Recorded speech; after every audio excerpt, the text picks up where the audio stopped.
Hi, Mark. Compliments of the season to you. I guess, first of all, do you have any sort of squad news? Have you cut it down to 12 or 13? And then you obviously weren't part of the Proteas when Sri Lanka won 2-0 back in 2019. But what were some of the things you identified that went wrong that need to be rectified in this series? Yeah, I think, first of all, can everyone hear me? Loud and clear, Bouch. Yes, okay, cool. Yeah, first of all, just with regards to our squad, we've got a couple of niggles that there's a little bit of a concern about. So we'll probably make a call either later today or tomorrow regarding those niggles. With regards to what happened the last time of the year, I didn't watch a lot of it, to be honest with you. There were a couple of scars from the guys in the team, and I think we've tried to channel that in the right direction now by, just saying to them, guys, we can't just coast into this. We understand where we are as a team, in a sort of a rebuilding stage. We've got some youngsters around as well. We're playing in conditions that suit us probably better than opposition. That's not to say that we won't respect opposition, but I think it's more just about focusing on what we can do with regards from our side, rather than worrying too much about the Sri Lankan side. I think if we can really hit our straps running and talk about and go out there and execute the plans that we've put in place, then I think we're going to give ourselves a very good opportunity to win against them. Hi, Mark. I was just wondering, what did you and the team make of the statement that the interim board put out last Friday about transformation and Black Lives Matter and all that? And if will the team change anything, the way they show support to anti-racism or whatever about or after that? We appreciate the board isn't looking to compel the team into doing anything one way or the other, and that they are happy to allow the players to go through the process and come up with something meaningful to them. The team is more than happy to engage further with them on what they would like to discuss at a more appropriate time, I'd say. If that answers your question. So you won't change anything? The team won't now suddenly take a knee because of the statement? Let me ask it that way. We've had a lot of discussions since we've come into the bubble on this, especially after what the board statement was, and I think the guys have come up with a meaningful gesture, and you'll see that that's something that the players will share with everyone before match day. Cool, thanks. Ouch. There was a lot of misinformation that the rest of the world seems to, cricket playing world, seems to have gleefully latched onto about the abandoned England tour, and the Aussies saying that we're talking about their tour at the end of February, saying let's just see how the Sri Lanka tour goes. Feels like there's a bit of pressure. The players, as you know all too well, once they step over the boundary, they can just focus on the game. But you're the wrong side of the boundary throughout the whole game. Do you feel any of that sort of pressure for the tour, for the series to be successfully completed, and for us to show the world that we can maintain a biosecure environment? Oh man, for me, I mean, I don't like to micromanage. There's certain people that have been put in places to do certain jobs. My job is coaching the team. So, it's not my job to control the biosecure environment.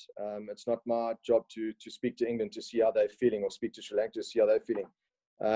We get given information from our medical staff on what they feel is going to be the best and safest way for this tour to go ahead.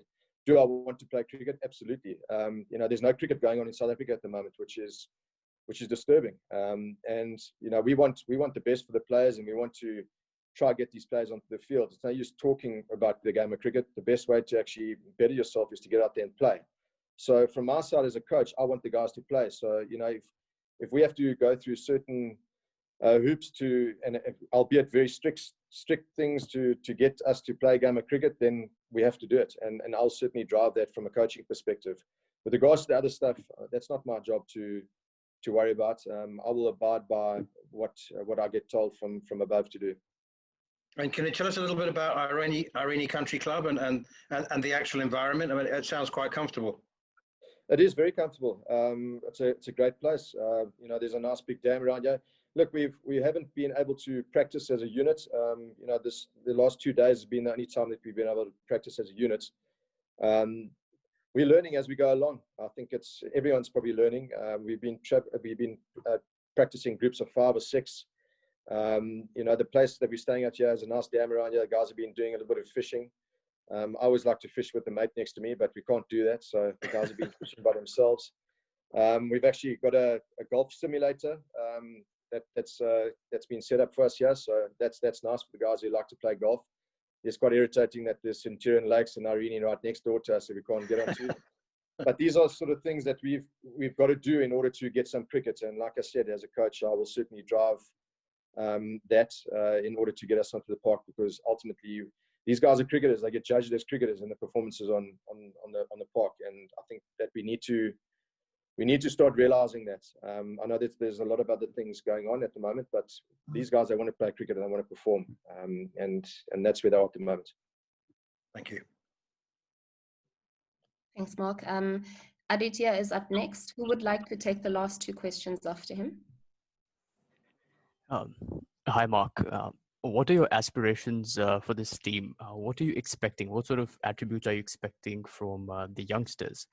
And what do you envision Faf du Plessis' role will be going forward? Thank you. Aspirations are to start winning and playing a good brand of cricket. I'm also very realistic. It's difficult for guys to sort of stamp their authority on the international stage when they're just playing their debuts or only played 1 or 2 test matches. It's going to take a bit of time for them to feel more secure in their positions. Once they feel more secure in their positions, then they can start driving a sort of philosophy that we'd like to have going forward. You know, with regards to a guy like Faf, he plays, and not only him, there's other leaders within the team as well. He plays a massive role in driving the way that we want to play. Sometimes as a youngster, you come in and you follow your leaders, and if our leaders can lead from the front and almost take the riskier route, if you want to call it that, and the youngster sees, you know, this is the way to go, they will follow, and that sort of leads to an environment which is secure, and also an environment which ultimately we'd like to be in playing good, attacking, aggressive but smart cricket.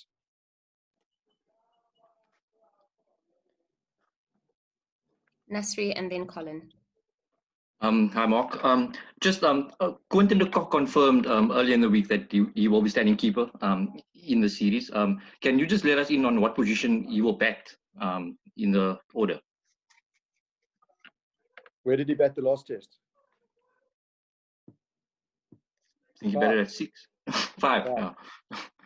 And is that his role moving forward as well with the captaincy also? I think I spoke about this with regards to England, where we feel that Quinny is an aggressive player and a dangerous player. You know, teams when a guy like Quinny comes in, they know that they've got to land the ball in the right area. So he bats in a position where we feel that he's going to be the most dangerous for us and most dangerous against opposition. So yeah, at this stage he'll be coming in at 5. It's also nice to have a left hand in that scenario as well. You know, he's also around the corner from a second new ball, where, you know, we've seen what he can do and the damage and how quickly he scores as well. So it's a sort of aggressive move, but one that we implicated last season already, and I don't see any reason to change as of yet. With regards to him and his workload, it is certainly something that we will be looking at going forward. Quinny plays all 3 formats for us, so where we see an opportunity to maybe change things up for him a bit, and maybe not keep. You know, we are in constant chats with him to manage his load, and where possible to rest him, where possible to give him a break from the gloves, we will do. Test match cricket is the truest form of the game, and I still think that Quinny has a lot to offer as a keeper. That's probably the best position that you are in the field, and that is why he's very suited to being a leader as well. Thank you. Thanks, Nasri. Final question with Colin. Hi, Mark. You mentioned a couple of niggles. Can you give a few more details? And is there anyone that you actually concerned about who may not be fit for Saturday? Yeah, we've had one or two guys, especially our bowlers. You know, without giving too much away, Lungs hasn't been feeling great, and Glenton also, I think he had a little bit of a bruise. But you know, I was a little bit more worried yesterday, to be honest with you. But today at practice, they both came through really well. Lungi really bowled well at training today, with a little bit of extra load to push himself, and he came out with flying colours. Glenton also, you know, also had a little bit of a niggle, but he seemed to come through very well today at training. So the big thing is you know, you push them 2 days before. If they wake up tomorrow and they're feeling good, then you know that at least they put their names forward for selection, which is always nice for us to have, especially with quite a few of our frontline bowlers out of the equation.